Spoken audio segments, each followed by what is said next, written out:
안녕하세요. 오늘도 우리는 무엇을 믿는가 함께 하도록 하겠습니다. 오늘은 조금 외전 같은 느낌이에요. 오늘은 이 믿음과 행함에 대해서 함께 나누도록 하겠습니다. 자, 에베소서 2장 8절에서 9절까지 말씀입니다. 너희는 그 은혜에 의하여 믿음으로 말미암아 구원을 받았으니 이것은 너희에게서 난 것이 아니요 하나님의 선물이라. 행위에서 난 것이 아니니 이는 누구든지 자랑하지 못하게 함이라. 우리 로마서 3장 27절부터 28절입니다. 그런즉 자랑할 때가 있느냐? 있을 수가 없느니라. 무슨 법으로냐? 행위로냐? 아니라 오직 믿음의 법으로니라. 그러므로 사람이 의롭다 하심을 얻는 것은 율법의 행위에 있지 않고 믿음으로 되는 줄 우리가 인정하노라. 아멘. 바울이 말하고 있습니다. 구원은 행위에 있지 않다. 오직 믿음으로 구원을 받는다. 단호하게 말하고 있습니다. 이 바울의 의도가 느껴지는 구절들이죠. 구원을 설명할 때 바울은 아주 조금의 행위도 그 조건에 포함시키기를 원하지 않았습니다. 구원은 오직 믿음으로 받는다 고 말하고 있습니다. 자, 그러면 우리 야고보서 말씀도 한번 읽어보겠습니다. 야고보서 2장 말씀입니다. 내 형제들아, 만일 사람이 믿음이 있노라 하고 행함이 없으면 무슨 유익이 있으리요? 그 믿음이 능히 자기를 구원하겠느냐? 만일 형제나 자매가 헐벗고 일용할 양식이 없는데 너희 중에 누구든지 그에게 이르되 평안히 가라, 덥게 하라, 배부르게 하라 하며 그 몸에 쓸 것을 주지 아니하면 무슨 유익이 있으리요? 이와 같이 행함이 없는 믿음은 그 자체가 죽은 것이라. 아멘. 그런데 야고보서에서는 뭐라고 말합니까? 야, 네가 행함이 없는데 구원 받았겠느냐? 행함이 없는 믿음은 죽은 믿음이다 라고 말하고 있습니다. 그렇죠. 이 바울과 야고보가 이 믿음과 행함에 대해 완전히 다르게 말하고 있죠. 이 차이를 어떻게 이해해야 할까요? 어떻게 해석해야 성경의 의도를 올바로 이해한 해석이 될까요? 흔히 많이 하는 설명이 있습니다. 이 흔히 많이 하는 설명으로 상호 보완적인 관계라는 거예요. 이 믿음과 행함이 이 상호 보완적인 관계라는 겁니다. 그러니까 이런 거죠. 믿음도 있고 행위도 있어야 한다는 겁니다. 야, 믿었지? 그러면 행위도 있어야 돼. 마치 동전의 양면 같은 거야. 한쪽이 있으면 다른 쪽이 있듯이 믿음과 행위도 둘 다 있어야 돼. 어떻게 생각하시나요? 얼핏 들으면 맞는 설명인 것 같습니다. 그런데 올바른 설명이 아닙니다. 성경은 그렇게 말하고 있지 않습니다. 성경은 이 믿음과 행위를 어떻게 이해하느냐? 인과관계로 이해합니다. 인과관계. 원인과 결과로 이해해야 합니다. 성경이 그렇게 말하고 있어요. 예를 들어 볼게요. 코로나예요. 코로나19의 영향으로 교회 교인 출석 수가 줄었다. 가정에서 다들 많이 예배 드리니까요. 인과관계죠. 코로나19의 영향으로 이게 원인이 되어 교회에 출석하는 교인 수가 줄었죠. 인과관계입니다. 지구가 끌어당기기 때문에 사과가 바닥으로 떨어졌다. 원인이 있기 때문에 결과가 있다. 인과관계입니다. 이 믿음과 행함의 관계도 인과관계라는 거예요. 믿음이 원인이 되어서 행함이라는 결과가 나온 것입니다. 이게 성경적인 설명입니다. 자, 우리 마태복음 7장 17절에서 18절 말씀을 읽어보겠습니다. 이와 같이 좋은 나무마다 아름다운 열매를 맺고 못된 나무가 나쁜 열매를 맺나니 좋은 나무가 나쁜 열매를 맺을 수 없고 못된 나무가 아름다운 열매를 맺을 수 없느니라. 아멘. 예수님께서는요 열매를 보고 나무를 안다고 하셨습니다. 좋은 나무는 아름다운 열매가 맺히고 못된 나무에서는 나쁜 열매가 맺힌다고 예수님이 말씀하셨어요. 이 에베소서와 로마서, 이 바울이 말하는 관점과 야고보의 관점을 이 예를 들어서 우리 설명해 보겠습니다. 바울은 이 나무를 설명하고 있습니다. 야, 너는 어떤 나무냐? 너는 좋은 나무인가? 아니면 못된 나무인가? 그러면서 이 나무를 설명하는데, 모든 인간은 죄인이다. 아무리 인간이 율법을 행하려고 해도 죄인은 율법을 지킬 능력이 없다. 그러므로 은혜가 필요하다. 인간은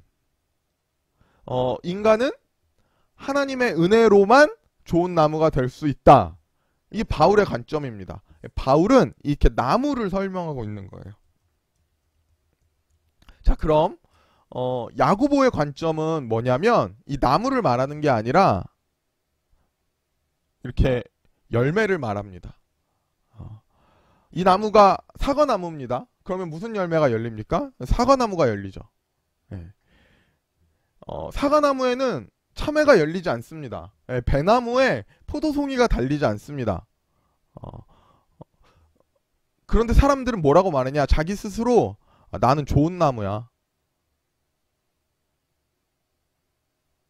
좋은 나무야. 나는 믿음이 있어 라고 말하는데 뭐냐? 이 행함이 없습니다. 열매는 없는 거예요. 그러니까 야고보는 말합니다. 야, 열매가 없으면 너는 좋은 나무가 아니야. 말만 하고 행함이 없는데 어떻게 너희 믿음이 너를 구원하겠느냐? 그거 믿음 아니야. 이렇게 야고보는 말하고 있습니다. 로마서는 색깔을 바꿔서 로마서는 근본적인 나무를 말하고 야고보서는 이 열매를 말하고 있는 것입니다. 그러니까 이 야고보서와 로마서의 설명이 정확히 같은 설명입니다. 그러니까 우리의 상태가 이 죄의 상태면 우리에게 나오는 열매는 당연히 죄입니다. 그런데 우리의 상태가 사랑의 상태면 우리에게서 열리는 열매는 바로 사랑의 열매입니다.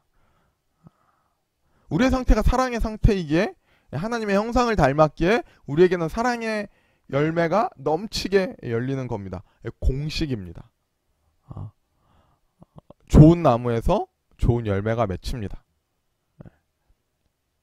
하나님이 기뻐하시는 행함은 반드시 이 믿음을 근거로 나오게 됩니다. 반드시예요. 여기서 행함은 뭐 아무 행위가 아니죠. 여기서 행함은 하나님의 뜻대로 하는, 하나님이 기뻐하시는 행동입니다.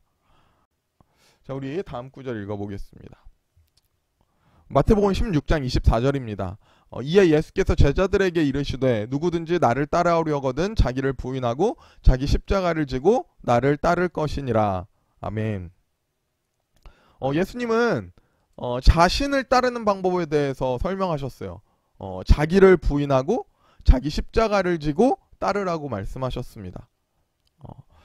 이 자기 부인의 의미를 우리가 잘 이해할 필요가 있어요. 이 자기 부인의 의미는 내가 더 많이 행한다가 아닙니다. 뭐 내 집, 가족, 직업 다 포기하고 따른다가 아닙니다. 이미 제자들은 자신의 소유를 다 포기하고 예수님을 따르고 있었거든요. 이 자기 부인이라는 것은 행위의 크기, 행위의 양에 관련된 말이 아닙니다.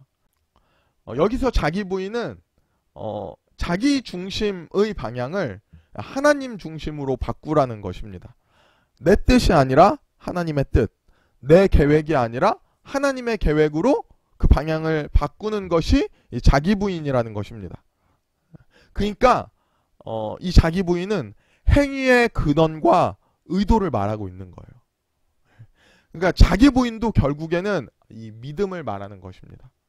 네, 여러분, 하나님의 뜻대로 하는 행함은 믿음을 근거로 나옵니다. 우리 히브리서 11장을 한번 더 읽어보겠습니다. 6절입니다. 믿음이 없이는 하나님을 기쁘시게 하지 못하나니 하나님께 나가는 자는 반드시 그가 계시는 것과 또한 그가 자기를 찾는 자들에게 상 주시는 이심을 믿어야 할지니라. 아멘. 믿음이 없이는 하나님을 기쁘시게 할 수 없죠. 그쵸? 네. 하나님이 기뻐하시는 행함 또한 믿음을 근거로 나옵니다. 그럼 공식입니다. 믿음을 근거로 하나님 기뻐하시고 하나님 뜻대로 하는 행함이 나옵니다. 인과관계입니다. 자, 이제 마무리하겠습니다. 오늘 이 제 영상의 메시지를 보고 혹시 이렇게 생각하는 사람이 있을 수도 있을 거예요. 나는 신앙이 없어서 봉사 못해요. 나는 믿음이 없어서 못하겠어요. 내가 부족해서 교사도 못하겠고요. 성가대도 못하겠고요. 저는 아무것도 안 할래요. 이럴 수도 있습니다. 그런데 이런 태도 역시 믿음 없는 태도입니다. 여전히 자기중심적인 태도니까요. 이럴 때 올바른 태도는 내 믿음이 연약해도 내가 능력이 없는 것 같아도 은혜를 구하며 감당하는 것이 올바른 태도입니다. 우리가 감당해 나갈 때 무조건 둘 중 하나예요. 나를 통해서 내게 일을 맡기셔서 내게 행하게 하셔서 그 공동체를 성장하게 하시던지 아니면 내가 감당하고 있는 그 자리에서 나를 성장하게 하시던지. 물론 둘 다일 수도 있습니다. 하나님은요 그렇게 우리를 만들어 가십니다. 그러니까 우리의 방향이 하나님의 은혜를 구하며 믿음을 구하며 가는 방향이라면 우린 능히 감당해야 합니다. 그러니까 여러분 나의 연약함을 보지 말고 하나님을 바라보며 담대하게 또 겸손하게 감당하면 됩니다. 그러면 하나님께서 나의 연약함 속에 은혜를 부어주십니다. 믿음을 주십니다. 우리 로마서 1장 말씀을 우리 마지막으로 읽겠습니다. 복음에는 하나님의 의가 나타나서 믿음으로 믿음에 이르게 하나니 기록된 바 오직 의인은 믿음으로 말미암아 살리라 함과 같으니라. 아멘. 우리의 믿음은 행함과 분리되어 있는 삶이 아닙니다. 우리는 믿음으로 능히 감당합니다. 우리 믿음으로 사는 저와 여러분 되기를 소망합니다. 자, 마치겠습니다. 오늘은 여기까지입니다. 우리 다음 시간에 만나겠습니다.